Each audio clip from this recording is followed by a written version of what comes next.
Pabrik Rokok Praolajar merupakan sebuah bangunan cagar budaya yang ada di Kota Lama Semarang. Bangunan ini digunakan sebagai tempat memproduksi rokok sejak zaman kolonial Belanda.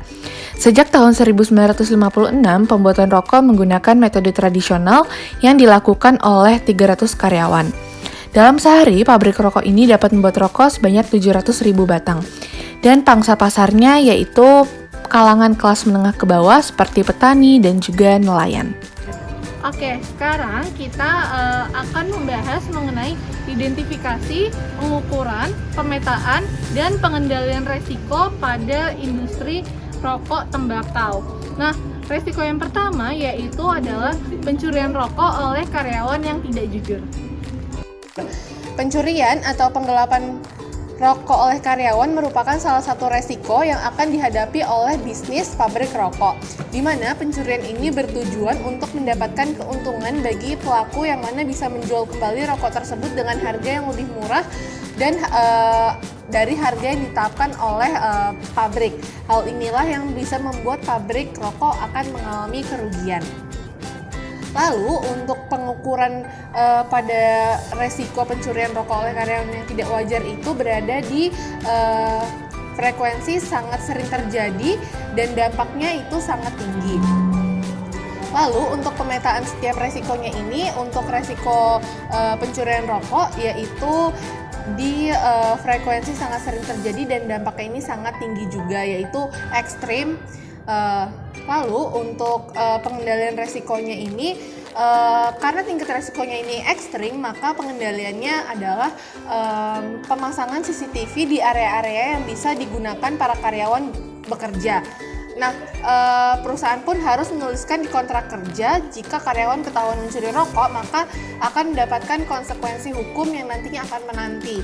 Jadi karyawan pun akan takut sebelumnya karena sudah menandatangani perjanjian tersebut. Nah, selain itu perusahaan juga dapat melakukan inventory setiap harinya. Jadi jumlah rokok terkendali dengan aman tanpa adanya pengurangan. Jadi, jika sewaktu-waktu terdapat karyawan yang curang, pihak perusahaan dapat mengetahui dari rekaman CCTV dan juga inventory tersebut, lalu menindaklanjuti karyawan yang melakukan pencurian tersebut.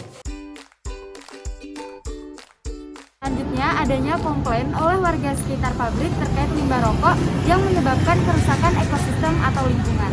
Pada industri rokok sendiri itu menghasilkan limbah padat, cair dan gas, di mana limbah ini tuh sangat berbahaya bagi lingkungan ataupun dapat merusak ekosistem di sekitar kawasan perusahaan rokok.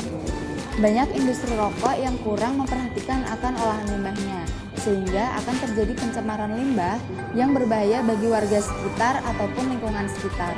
Oleh karena itu, pabrik rokok akan mendapatkan banyak komplain atau desakan dari warga sekitar terkait pengolahan limbah rokok.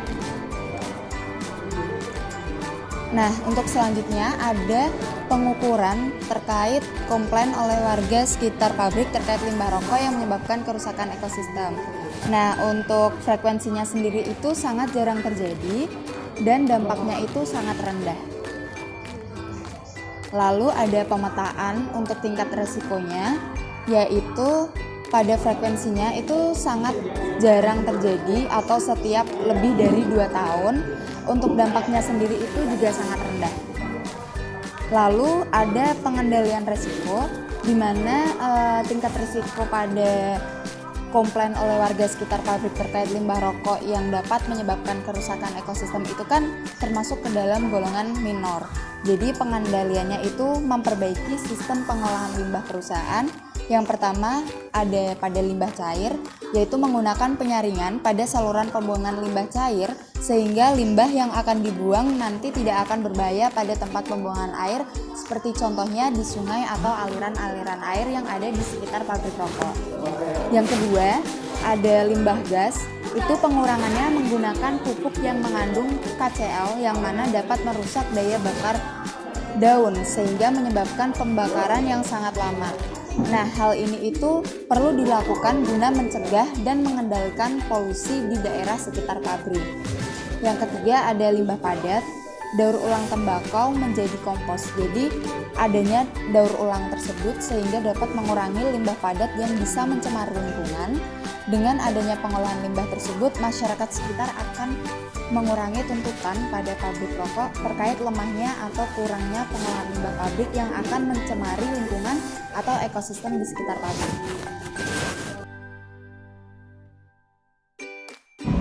Selanjutnya, di sini ada faktor cuaca yang tidak menentu mengakibatkan penurunan kualitas dari bahan baku pembuatan rokok itu sendiri. Tembakau yang tidak berkualitas itu bisa mengakibatkan penurunan kualitas rokok yang diproduksi dari kualitas zat kandungan tarnya pada tembakau dan bisa penurunan kualitas pada rasa rokok itu sendiri.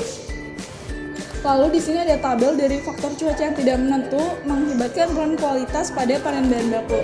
Nah, di sini itu berada di frekuensi sedang atau setiap tahun. Nah, di sini tuh berada di level 15, sangat tinggi. Lalu pemetaan setiap resiko ini berada di level ekstrim yang mana itu tuh sangat tinggi, sangat sering terjadi setiap minggunya dan sering terjadi setiap bulannya. Lalu di sini faktor cuaca yang tidak menentu mengakibatkan penurunan kualitas bahan baku tembakau dari supplier lokal. Nah, di sini kita menggunakan metode pengendalian menghindari resiko. Nah, tingkat resiko ini berada di level ekstrim yang mana pengendalian ini melalui impor tembakau dari negara lain, tidak menggunakan bahan baku dari dalam negeri itu sendiri. Ini ada peraturan pemerintah tentang kenaikan cukai bagi industri rokok. Keputusan pemerintah menaikkan tarif cukai hasil tembakau diharapkan dapat menjadi instrumen pengendali konsumsi tembakau.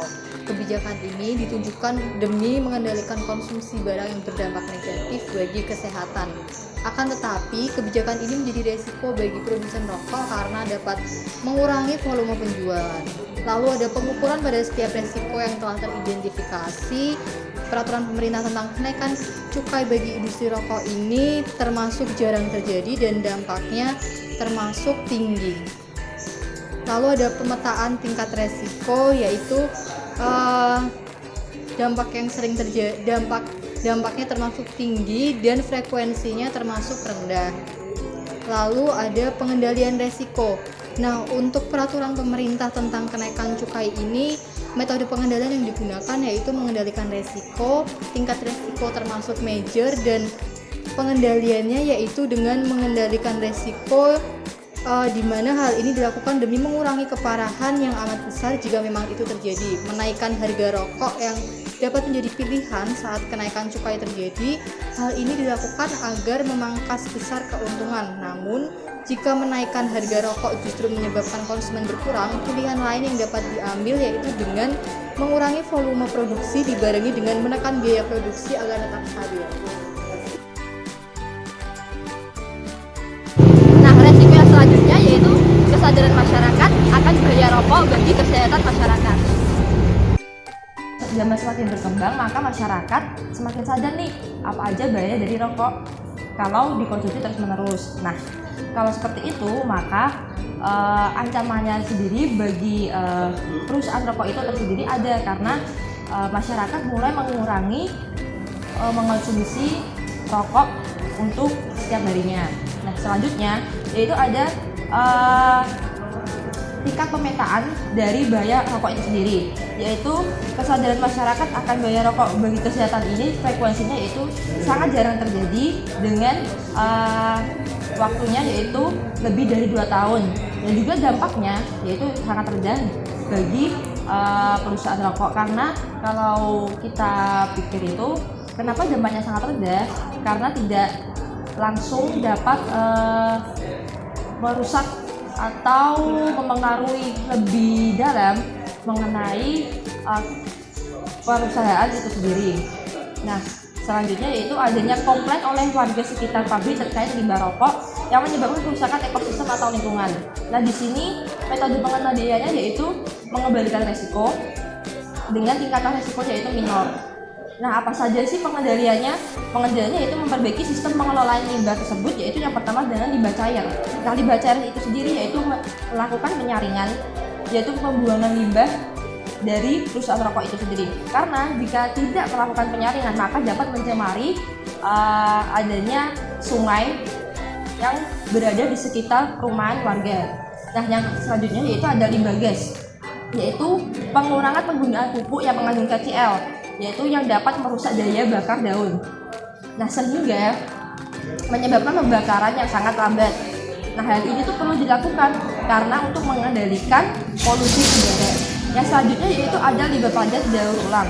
Nah, limbah padat ini yaitu dengan menggunakan tembakau yang didaur ulang menjadi pupuk kompos. Nah, hal ini dilakukan selain ramah lingkungan yaitu agar untuk mengurangi tuntutan pada masyarakat terhadap pabrik rokok. Identifikasi resiko selanjutnya yaitu konsumen yang beralih dari rokok konvensional ke rokok elektrik atau yang biasa disebut vape, yang disebabkan karena perkembangan dan kemajuan ilmu teknologi. Dan vape ini tuh cara kerjanya itu berbeda dengan rokok konvensional yang membakar tembakau terlebih dahulu untuk menghasilkan asap. Sedangkan untuk vape ini cara kerjanya itu dengan memanaskan cairan yang ada di dalam tabung tersebut, kemudian menghasilkan uap yang seperti asap. Jadi dengan rokok elektrik itu diklaim lebih simpel, apalagi kalau dilihat dari bentuk dan cara pemakaian itu lebih modern, terlihat lebih kekinian. Kemudian selain itu rokok elektrik itu juga lebih hemat karena menggunakan baterai sehingga itu otomatis dapat diisi ulang. Hal ini yang membuat banyaknya orang yang pada awalnya menggunakan rokok konvensional beralih ke rokok elektrik atau vape. Yang tentu saja ini akan menjadi salah satu resiko yang harus diperhatikan oleh sektor pabrik rokok atau para produsen rokok. Kemudian untuk pengukuran resiko pada perubahan selera konsumen ini yaitu dilihat dari dampaknya berada pada ukuran sedang dengan nilai 3, kemudian dilihat dari frekuensi berada pada ukuran sedang juga dengan keterangan terjadi setiap tahun dan nilainya itu 3. Jadi untuk pengukuran resiko ini bernilai 9. Kemudian untuk pemetaan risiko pada perubahan selera konsumen ini itu berada pada tingkat level mayor. Artinya itu bahwa risiko ini tuh harus diinvestigasi sederhana paling lama itu 2 minggu.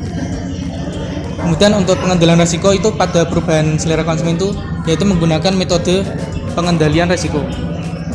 Jadi adanya perubahan selera ini tuh mampu memberikan risiko bagi perusahaan produksi rokok, salah satunya itu yaitu menurunkan penjualan bagi pihak rokok, di mana hal ini tuh menyebabkan berkurangnya pemasukan atau pendapatan dari pabrik tersebut. Kemudian ada beberapa metode yang dapat digunakan pabrik rokok dalam menghadapi hal tersebut. Di antaranya itu seperti mengeluarkan inovasi baru, seperti adanya varian rasa dalam rokok tersebut, kemudian adanya mungkin aroma yang berbeda, seperti itu.